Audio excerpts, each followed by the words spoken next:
Welcome to the Alts Podcast. This is not another podcast about the stock market. Instead, we focus on the rapidly evolving world of alts. The goal of this podcast is to provide original research and insights that empowers you to become a better alternative investor. With each episode, we hope to bring you along with us as we learn together. Thanks for joining. Now let's dive in.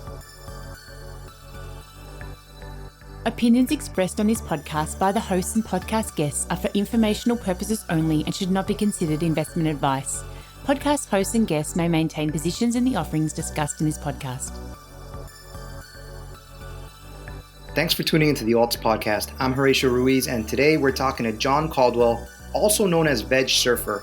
John is the NFT Principal at the Wave Financial NFT Fund. A few weeks ago, we talked to co-founder Les Borsai, and he spoke so highly of John that we had to get him on the show.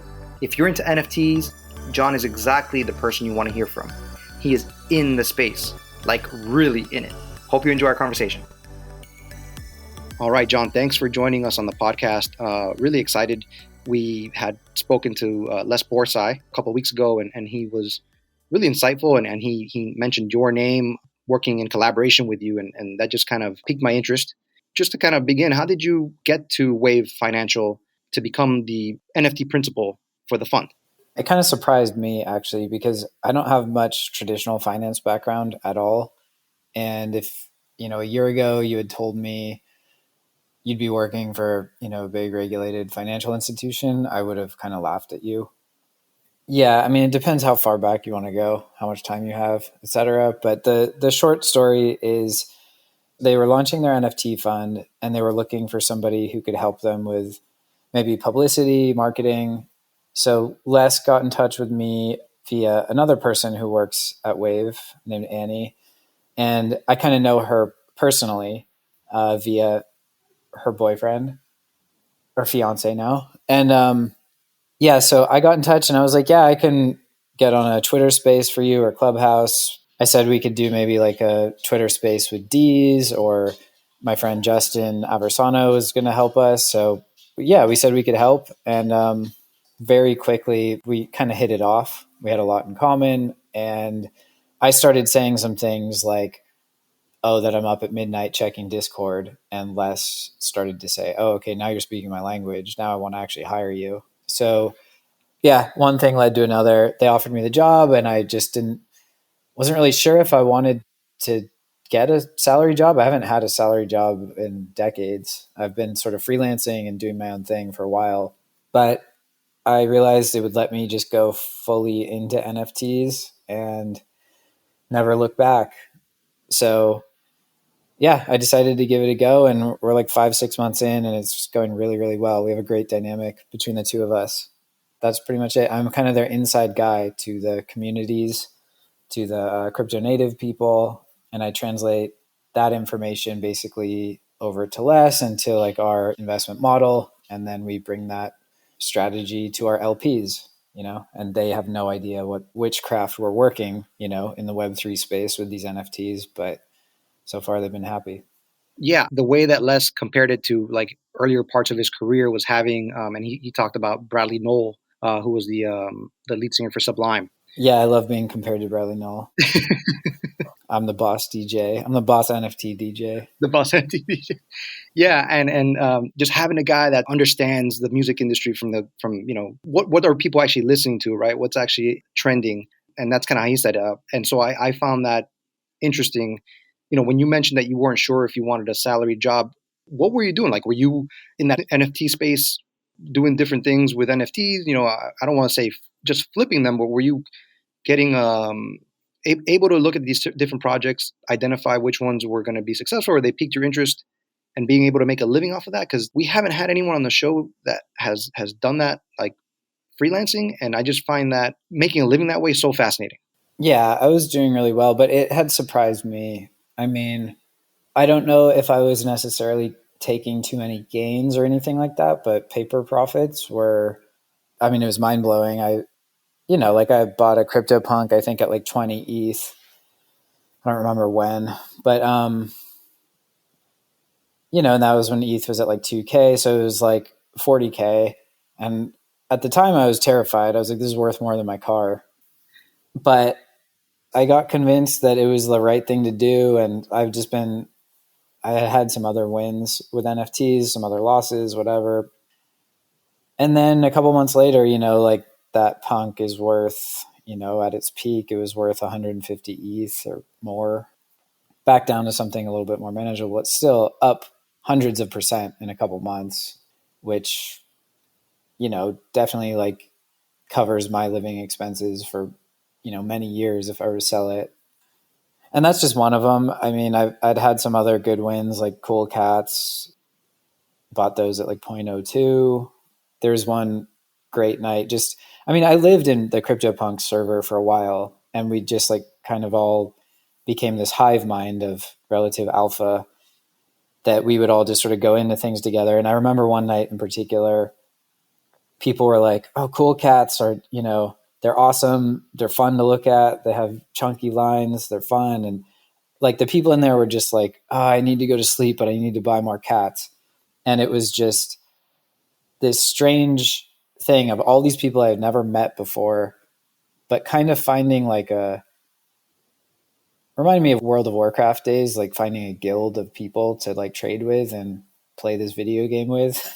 And I don't know, I'm kind of rambling, but yeah, I could have supported myself off of NFT trading prior to this. Yes. I was working for another layer one network called Secret Network, which is a privacy focused layer one. And I was doing business development for them and, doing Clubhouse, doing Twitter spaces, sort of helping them network and stuff like that. But NFTs, especially on mainnet, on ETH, there's just so much going on. Like every day there was a new interesting thing happening, like multiple things happening. So it quickly started taking a lot of my time. And to give a shout out to, everybody says they have their secret discords with, all their friends in it. I have one. I'm not going to give any details, but to all my friends out there silently listening, thanks guys and girls. See, there's things like that, right? You're sharing, I don't want to say, your thoughts, you're sharing your, potential alpha plays and things like that. Is that what it means to, because this is the word immersed, right? What does that mean? Because you play a completely different role, a vital role for this NFT fund. And you're immersed in the space, and you mentioned, hey, I need to go, do something at midnight. Is that what that is? Like, I mean, is this like a 24/7 thing where you're just waking up at random times of the night, just checking in on things? Yeah, beyond. I mean, this isn't related to NFTs, but for a while I was doing some cross-chain arbitrage, and I had set up a bot. I wasn't trading programmatically. I was like alerting myself to arbitrage opportunities, and then I was executing the trade. But I had it synced up so that it would ping like my Alexa in my house, and it would set the volume really, really loud on a speaker and be like, arbitrage alert, you must get out of bed. Or like, so there's times at like 4 a.m, it would hit me, or it would hit like, it would process like a big 10 to 20% arbitrage opportunity. And it would like alert me on my Alexa, wake me up out of bed at 4 a.m. I'd look at my phone. I'd literally sometimes run the computer and like do a quick trade and, maybe make an ETH or, two. But, I was still looking at this like real life money. Like, would you get up out of bed and go to your desk if someone was like, you have 90 seconds to pick up $4,000? And that's how I was still looking at it. But so, yeah, that was more in my DeFi sort of times. Honestly, but then once I got into NFTs, the gains were so much bigger that I put DeFi sort of behind me. And it was more community based, like in my Discord, not mine, but this one I'm part of. And yeah, if there was an alert or something was going on, it was like legitimately drop everything. You could miss out on generational wealth. And I'm not joking. Like there was a night that this thing called loot dropped and it was almost free to claim. And then you could get as many of these loots as you wanted. And then shortly after that, an airdrop of AGOLD came in. I mean, the amount of wealth that came through without being too specific, not to me, I didn't do that well. I only picked up like, I don't even know, less than 10. So by like some standards, I was like a loot peasant. But collectively, a group of people I know made easily 8 figures off that airdrop. Wow. And that was off a thing that you just had to be there that night and grab it. And a week later, here's an airdrop of 7 to 8 figures for some people. You know, you mentioned, and this is kind of a little off the AGOLD, right? And you correct me if I'm wrong. That was developed by Will Papper. Is that correct? I actually have no idea. I don't even know what AGOLD's doing anymore. I mean, it's based off of Loot, which is made by Dom. I think it was him. He's involved with the syndicate protocol. They're kind of developing, helping DAOs develop. And what I find is, and I mentioned that him because when he was talking about it, he had zero intention of creating any wealth with that, right? To kind of accompany the loot community. He made it as like a social token. Well, he did a really bad job of that. Yeah. Because I don't know how that liquidity was there, but it was fierce. That's the craziest airdrop of all time. I mean, it makes the uni airdrop look like nothing. I got to maybe do a case study on it. So I guess what came out of that was he had a passion for the project, right? And he developed this. He said he wrote it like within, I don't know, 24 hours, maybe less, a couple hours. He wrote the code for the AGOLD, and out of that, right, out of just something that he's so interested in, and he thought the loot idea was so tremendous, comes this windfall that was kind of to him unexpected. And I'm kind of wondering if that's how, a lot of people's journey is they're so just into the space and they've just kind of been benefiting it from it, because of their love for something. Yeah, it's funny. We were just talking about what I was talking about, and I was like, what is that noise going on in my headphones? And there's a significant arbitrage opportunity on something.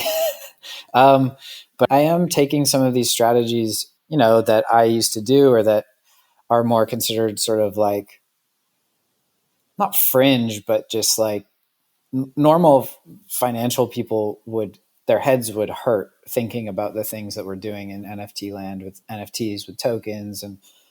But I'm employing some of these strategies for the fund. And,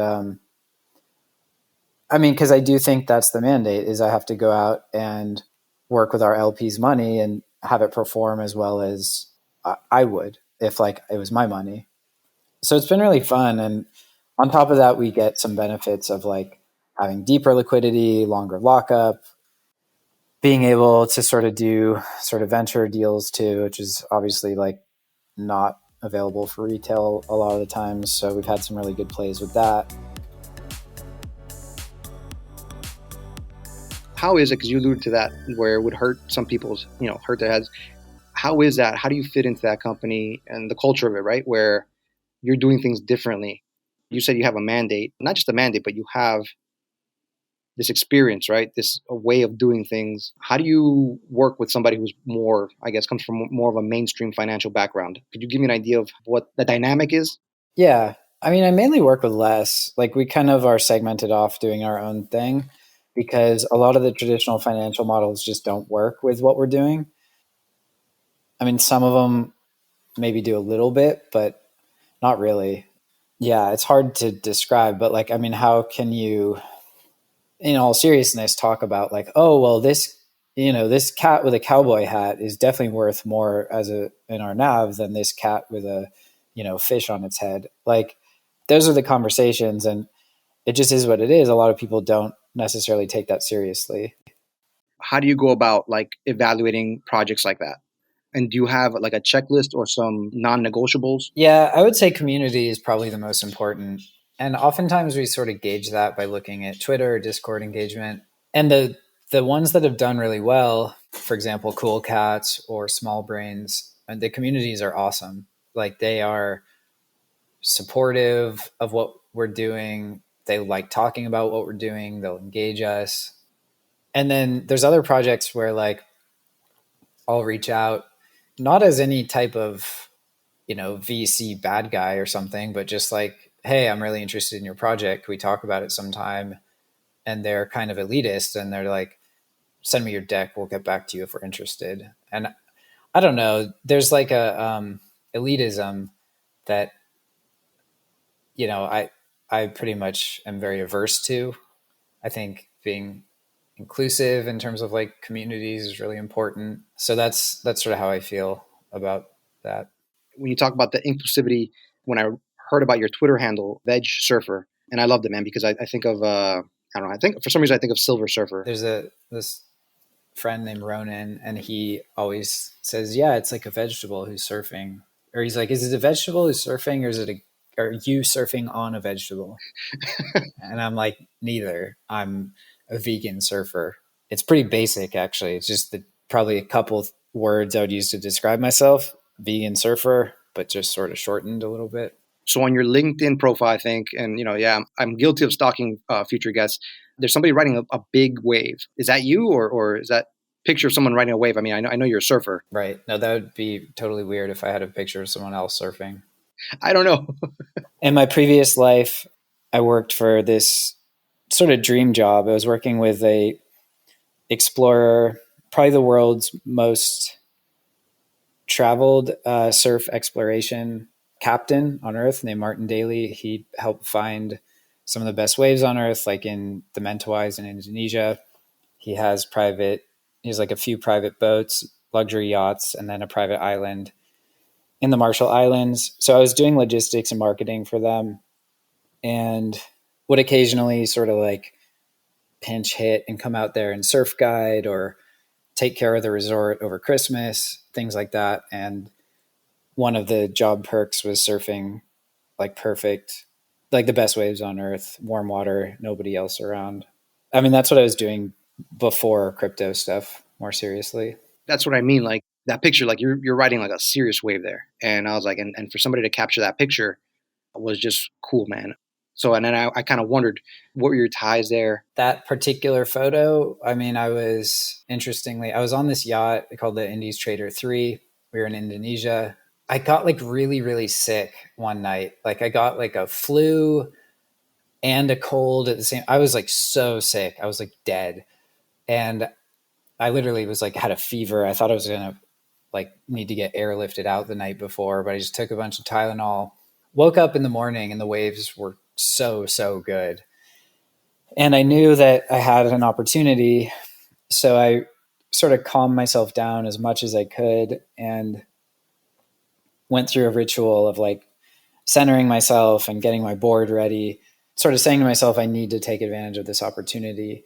And if I don't, I'm going to regret it the rest of my life. So did that, got out there, and that particular wave, I was very happy that there was a photographer there in the channel to get a photo. I mean, that particular wave was like the craziest takeoff. I had to commit to it because once you get to a point, if you don't commit, you are going to really get hurt or like fall really bad. But yeah, so that was a super meaningful one. I mean, that wave, I remember coming off into the channel to the boat and talking to the photographer named Andy Potts, and it was like, dude, you got it. That was the wave of my trip. And he was stoked to like get that, and good vibes all around. And then I went back to the boat and felt horrible for another few hours. Wow. That's the story behind the picture. And I mentioned that because surfing is something that I've always been attracted to. I used to live about an hour away from Cocoa Beach in Florida. Mm-hmm. And I'd go out and surf there, but I never caught a wave like that. Never got the skills to catch a wave like that. But there's just something about, using that wave, right? To just kind of channeling the energy to just kind of, I don't know, man, to just play around in the ocean. There's something about it. So yeah, and I mean, if you want to, I can attempt to tie it into crypto and NFTs. Not that anyone cares, but I do think there's something about like you set yourself up for an opportunity.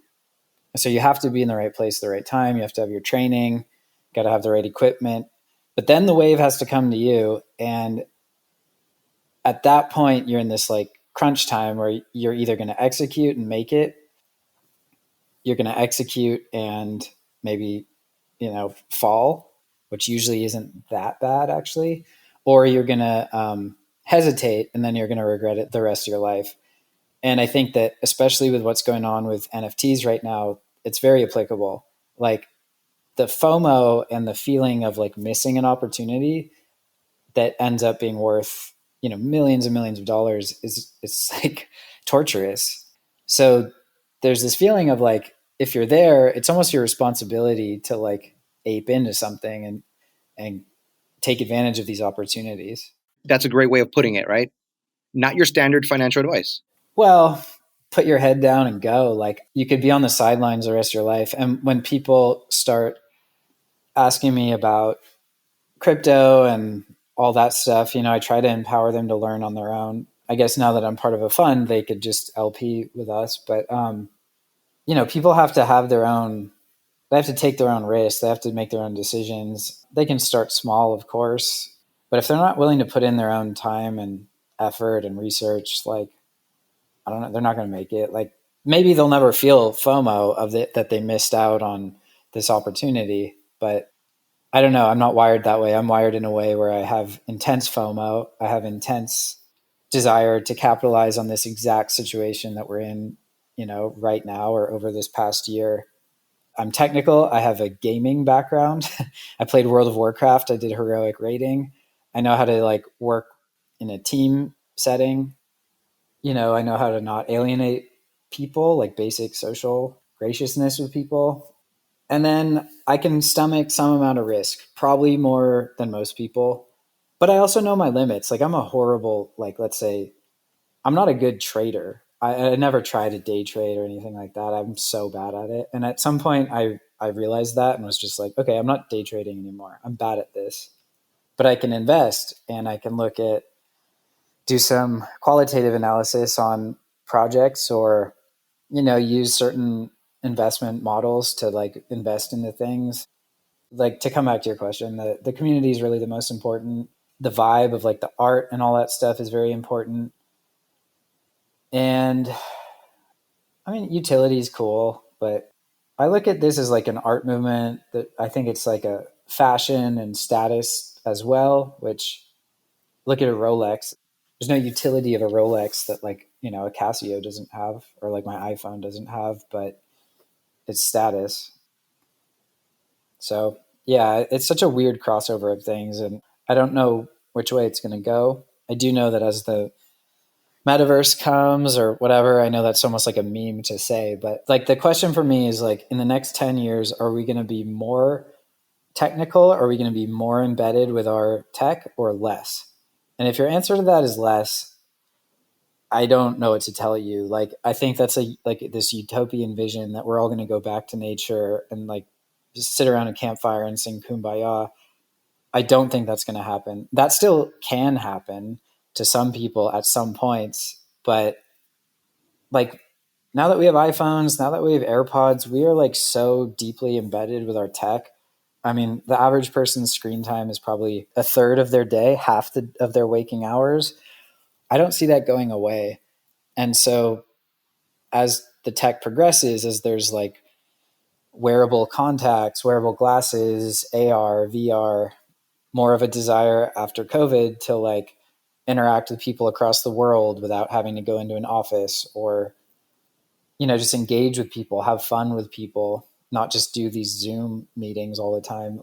I think that digital ownership is going to be a very important part of that, both from the data point of view. So abandoning our Web 2, Google and Facebook models of you guys own all our data and we just trust you with it, and you constantly abuse that, and we just say, okay, oh well, you leaked my data, Equifax, but we're not going to do anything about it. Oh well.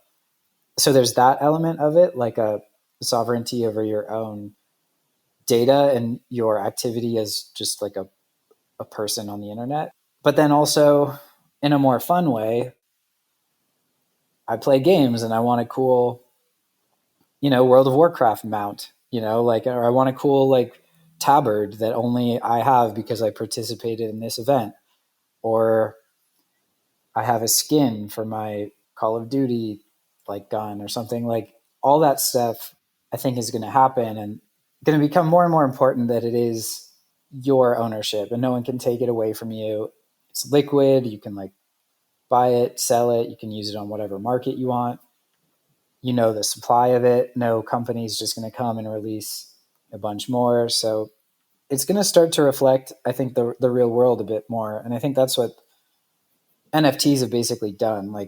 Fungibility in terms of tokens is, probably analogous to money, but that's about it. Everything else, it's like, is basically non-fungible in this world. So that tech, I do think, will be like the underlying tech of like everything in the future.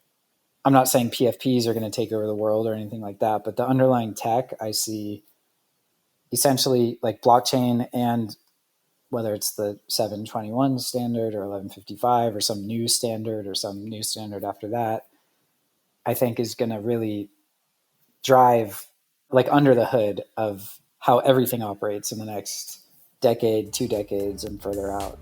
And we're just beginning to scratch the surface. Yeah, I was having a conversation today with somebody, and his thesis was basically, we're not really using the blockchain right now. He's like, just wait until, the healthcare industry, the pharmaceutical industry, the real estate industry gets a hold and really truly understands how to use blockchain technology for smart contracts. And then you'll really see how it'll come to dominate the world, like in 20 years, like how everything's going to be operated off of the blockchain because of its programmability, Just kind of taking it back a little bit, you mentioned talking about a community, because the NFT space is always like, looking through Twitter, who's influencing what, who's peddling what product. If you're looking for these NFT projects that you want to, buy into, or you're looking to buy into something, you want to go into a community before everybody else does, right? Before the name is out, before there's 150,000 followers on Discord and everybody's whitelisted and you can't get a mint. What would be the best way to go about discovering different projects? Is it Twitter? Is it going on different, websites that kind of promote NFT drops? What would your suggestion be for somebody who's entering the space and wants to get their feet wet? Because there's so many people out there, we forget that, right, have never, bought a single PFP NFT, right? And for someone that's in the space, it's almost like, what? But that's the majority of people. Yeah. It's really hard. Like, Twitter is a necessary evil. I feel like Twitter, you can almost like psyops yourself out of opportunities. Like, I remember when Weird Whales launched, that was this project by a 12-year-old, and it was cool. A 12-year-old made it, and I bought a bunch of them. And then there was all this stuff on Twitter like, oh, it's not a 12-year-old, it's a 35-year-old man LARPing as a 12-year-old. This is a scam, dump, dump, dump, dump, dump. And so, I'm not impervious to that. I started like selling a bit, and then it came out it was this 12-year-old, and the prices went back up. And I mean, that's just one example of sort of being psyops by your own research. That happened with Gutter Cat Gang too. There was a lot of FUD initially, but then it turned out it was fine. Yeah, where does that FUD come from? Like, is it from competitors or people that don't want to see a project succeed for whatever reason? Well, a lot of it's just engagement farming on Twitter. It's cool to be controversial and talk shit about stuff, right? Like, you're going to get that troll type behavior is going to get people angry at you. It's going to get people on your team, and then everybody's yelling at each other in the comments, and then you ultimately get more likes and followers. And there's a lot of personalities that have sort of built their following and engagement off of that. Yeah, you definitely see that on Twitter a lot.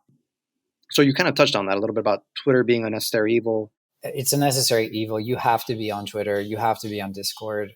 If you go into a Discord for a community, they're going to obviously be pumping their own bags. So you got to be like aware of that. I mean, I would just say, like, if you're totally new to the space, find somebody smarter than you.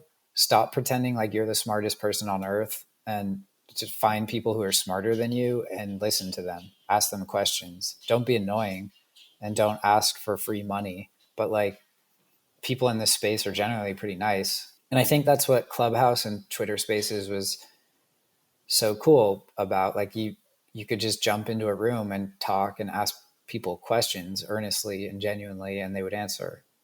And if somebody is being an elitist or whatever, just like find somebody else to talk to that cares. And if I come off as being elitist, I promise I am only half the time. You're bullish on the space. Obviously, you see the future, right, through NFTs. Well, I'm bullish on the tech. I mean, the space remains to be seen. I don't know where we are within any cycle. What is the comp of what like a good PFP is worth? Is it somebody's highest priced clothing item. So like my nicest coat that I own, is that where the comp of what my PFP should be for an average retail user? Or is it my car? And I think you could sort of look at it both ways, because when I show up to a meeting now, it's generally on LinkedIn, Twitter, Discord, Zoom, whatever. The first thing this person sees about me is my PFP and my handle. So is my CryptoPunk or my Toad or like whatever it is, what does that say about me? Depending on the circle I'm in, like it says something. You're making some type of statement. There's like a financial statement as well as a community statement, which flag you're flying. But to me, it's not that different than like, I know people who are real estate agents and it's a necessary evil that they drive a nice car. If they're trying to sell a house in Malibu, they have to show up in a nice car. They have to be presentable. It's just part of the job. And I don't know if that's where PFPs fit in, is it's like, that's your first impression. That's more of like a car, at that point it's worth, I don't know, 50K, 100K for like a really nice car. Or is it more like a nice coat, which is worth $500 or $1,000? I don't really know where the comp is for retail. I think we're in this weird sort of bubble where a lot of early crypto money is being like sort of sloshed around right now into different PFP projects, and people make money on NFTs and then they take some out, they spend it on more. I'm very curious to see what retail adoption looks like. Coinbase NFT may bring that about, and we'll see like if people are more like buying $50 NFTs, or if they do actually go for the $2,500 NFTs to $50,000 NFTs. I don't really know. That's really interesting because to me, someone that like you, right, who's in the space 24/7, making a living, managing a fund, and it seems to me, and correct me if I'm wrong, I don't want to speak for you, right? But what I'm getting is you're not even sure what this stuff is worth. Like when 5 years down the line, let's say, let me put it that way, you're not really sure what this stuff is going to be worth. It just depends which lens you look at it through. So like I know a little bit about art history. I majored in art in college and had an amazing art history professor. And learning about the context of different artists throughout, sort of 19th and 20th century, you start to see that the art that happens in the traditional art world, it doesn't come out of a vacuum. It comes out of the context of what came previous to that. So when I look at what's happening now as an art movement, I am like almost sure this stuff is going to end up in art history books in 50 years to 100 years. It's like the advent of the printing press or the screen printing, like which, kicked off like pop art stuff a lot. Like, but I'm mostly interested in gen art at that point, like what happened with art blocks, not in terms of like an investment vehicle, but in terms of like the art that's going on there, and the fact that the art is the code is the art, and the output is not selected, picked and choose. It's like created on the fly by users. There's 1,000 mints, and there's no do-overs after that 1,000 mint. It's public. It's on the chain forever. You look at it, and those are your outputs. That's your collection. That stuff is amazing. And CryptoPunks, I think, are part of that. Like they're one of the first sort of gen art. They became PFPs, but to me, I look at it as essentially a giant work of art and a, social experiment as well. So that stuff I'm almost positive will get written about in the history books. And we've already probably seen some really significant artists in this space who've helped push it forward, and builders. And I know that, for example, Snowfro is out there trying to put gen art curriculum into like colleges, art schools and stuff like that. And that's amazing. But all that being said, I think we're at like a very early state for gen art, on-chain gen art. Like I've talked about it with people who are, somewhat critical of some of the stuff that's out there. And it's just like, we're just playing, we're just scratching the surface, and where it's going to be in 10 years is mind blowing. We cannot even begin to think about it. But that being said, this was the first pass. And when you look at some art history movements, like the first people to break into a new genre are historically significant. So yeah, that's where I think we're at with, like, from an art point of view. And from a gaming point of view, I think it's huge. I mean, Are we just seeing the beginning of that? well, we took like a 30-year step backwards. Look at the best like on-chain game right now is like from the 80s or 90s. It's like so basic. You can't do anything. If you're on mainnet, your gas fees are crazy. Like, I mean, honestly, if like Pong came out right now, on-chain Pong, I think people would lose their mind. And if on-chain GoldenEye came out, which is like, 25 years old or something, people would lose their mind. It would be the most amazing thing ever, let alone some like AAA title with on-chain elements and stuff like that. Like, we haven't even remotely touched that yet. I think we'll accelerate towards it. We'll get there within a couple of years. I don't know where big AAA studios stand on that. Some of them are embracing it. Some of them are scared of it. They want their closed walled garden marketplaces, but hopefully they'll be forced to adopt. And that's the hope. And if you want to read more about that, it's Punk 6529. Like, he has a whole thread on the open metaverse and sort of what we're fighting for here versus like these companies like Facebook or whatever, Meta, trying to own our data versus like us owning our data via Web3. And, he has this really interesting points that like we're kind of in a battle right now for our own data and for what the future looks like. It's kind of interesting and inspiring. I wanted to talk to you about that. What is the metaverse to you? Like, and I'll give you a quick little experience of mine. I've jumped into like crypto voxels a couple times, right? Kind of walking around, and I don't own anything in there, but you can walk in and kind of see what people have set up, and it's pretty cool. There's just not much to do there, right? You play around with your little figure, you can make it dance, you can make it skip. It's cool, but it's nothing that I haven't seen when I was, say, 10, 9 years old playing my video games, right? I had the same experience where you could connect with other people and do different things, obviously. What exactly is the metaverse right now? What will it be? And I guess the third question is, what is it that Meta, right, Facebook, what is it that they're building, right, that we're not even remotely aware of? Because we have Decentraland, we have the Sandbox, CryptoVoxels, other places. Yeah. What is Meta building? That kind of freaks me out a little bit, I don't know the answer to the second one, just to, let's start there. I have no idea. And in fact, my guess is they probably just go out and acquire a bunch of companies if they had to. But yeah, to go back to question one, what is the metaverse? I'd say it's like a transposable digital identity. So in that sense, I do think we're already in somewhat of a metaverse, a proto metaverse.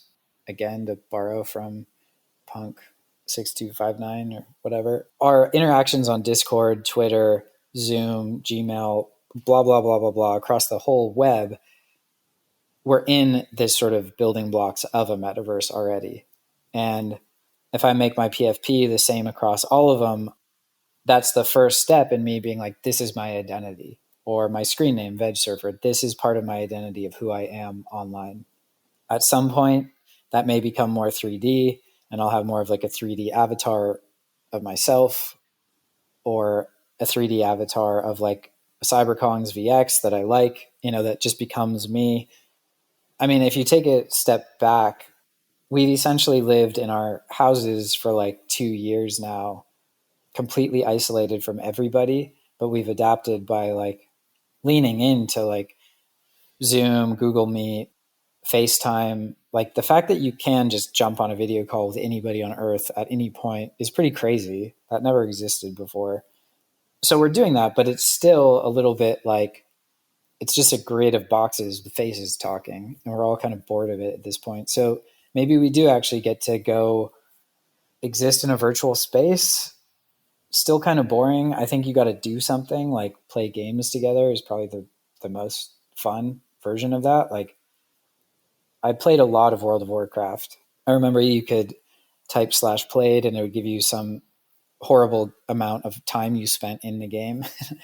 And for me, it was like months of actual in-game time, but it was fun. And I I like re-downloaded the latest expansion during when COVID first started, because I was like, okay, if I can't be social, if I can't see anybody, I'm stuck in my house, I'll go jump around, and find people and join a guild and raid and all that stuff, because you still make meaningful connections with these people online.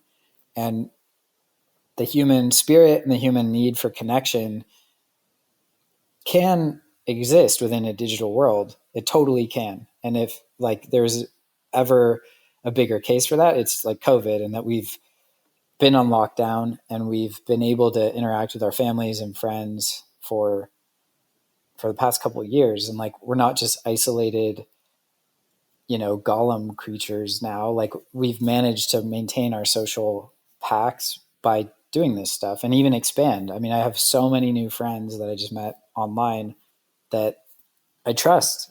I build up trust with these people. I send them ETH, they send me NFTs. Like, we know each other now. We work on stuff together. So yeah, I do think like the metaverse is here already. There's no like threshold, like, okay, once it looks like Ready Player One and I'm jumping through portals and stuff, it's all going to be there. Like, I already think we're in it. Like, in our digital identity is out there. I exist on all these online sort of platforms. And I create human relationships on these platforms. Being able to like wear a skin or have a handle or an identity is just sort of part of that. I do think the one threshold moment could be analogous to like early internet, and then the iPhone came out, and that was just this like tipping point where it's like, okay, now you have the computer in your pocket 24/7, and now we spend like 8 hours a day on it. I do think there will probably be a point where like an augmented reality visual component is going to come out the same way that we have earbuds now. I think a visual element, whether it's glasses or contact lens or some really high-end VR headset or something, I do think there's going to be a moment where that is like a tipping point, and then people do start to overlay the digital on top of the real world at some point. I don't think we're too far away. Like I said, we already carry our phone in our pocket and have our earbuds in. So we're already kind of doing it. I don't think it's this scary dystopian thing all the time. I think it's like people will use it for driving directions, and people will use it for like fun, like games. You allude to that, right? And I guess my thing is, you talked about, this fight that we are for our privacy, our, our data, our information. And that's why I alluded to it. Like, could this be something that companies are looking to leverage to take advantage of? And that's kind of why I mentioned what Facebook is, changing to Meta. And I'm not talking bad about it necessarily, but you mentioned before what has happened with people's data and privacy, and it's non-existent, right? Like, we're being tracked all the time, and it's just like, how much more can they ramp it up if you're living in it?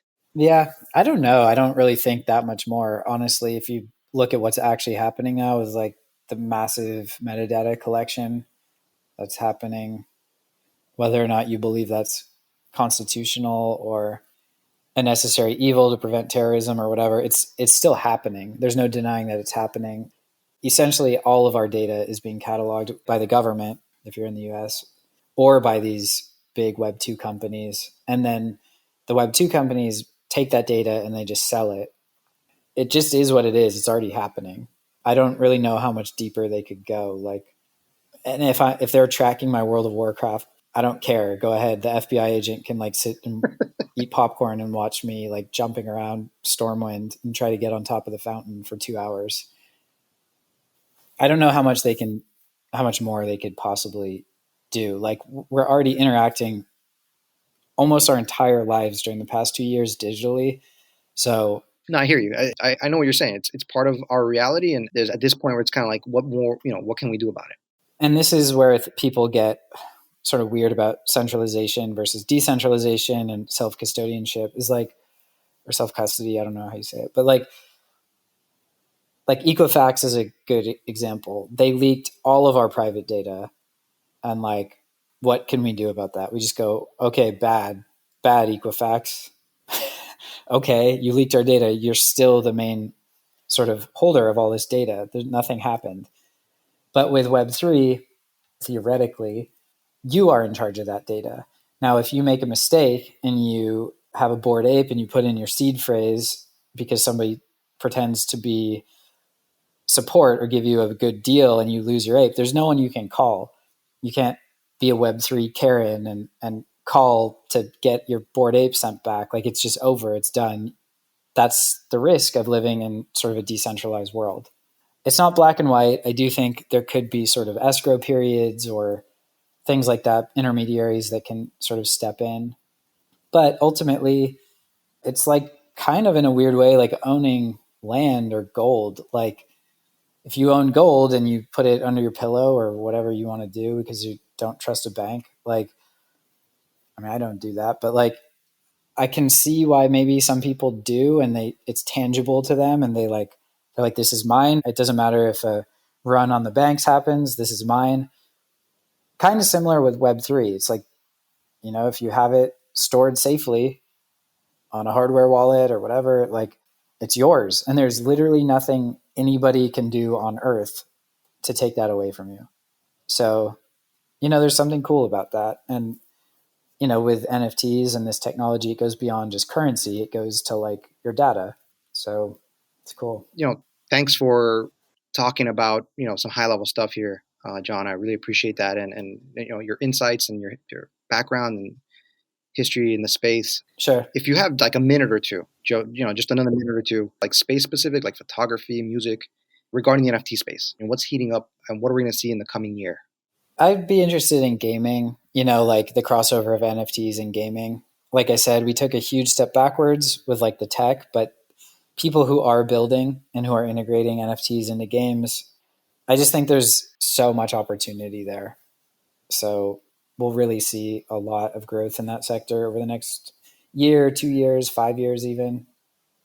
And for that, you can go and look at a project and, actually go to their website, look at if they have quality devs that built their website that are doing interesting things. The concept that a project is just going to go from kind of like a basic PFP project to then overnight becoming a AAA game, I don't buy that. Like, it's going to be a talented dev team and project manager and stuff on board. So like, you should be able to notice that this thing is interesting and engaging before it becomes the next Nintendo or whatever. So I think you can just use your own intuition on that, do some research. If you find a project, just check it out, like, see if it's all hype or see if there's actually some cool stuff being built, and then, I don't know, invest or deploy accordingly. Ultimately, it's going to be kind of your gut, but that's a good way to at least sift out just like things that are pure hype. We saw that during the ICO boom a few years ago. So just try to not repeat that same thing. Yeah, a lot of stuff that came out of that. Not so good, and then, but some stuff did come out of that, right? Some stuff did end up coming out of that. Mm-hmm. Well, thank you so much, John. This is great insights, and I now I know why you're a part of the the NFT team there with Les. I mean, some good stuff, man. That's all I got to say. So, thanks for joining me, and thanks for spending an hour of your time here with us, man. Yeah, thank you so much. I hope I didn't ramble too much about this metaverse stuff that I think about all the time, but it's fascinating. I think we're at like a crazy inflection point, and it's just interesting to be part of it right now, and we'll see where we're at. I'll remind myself to listen to this in 5 years and see how wildly off I was about everything. Have a great day, John. Thank you very much. All right. Thank you so much.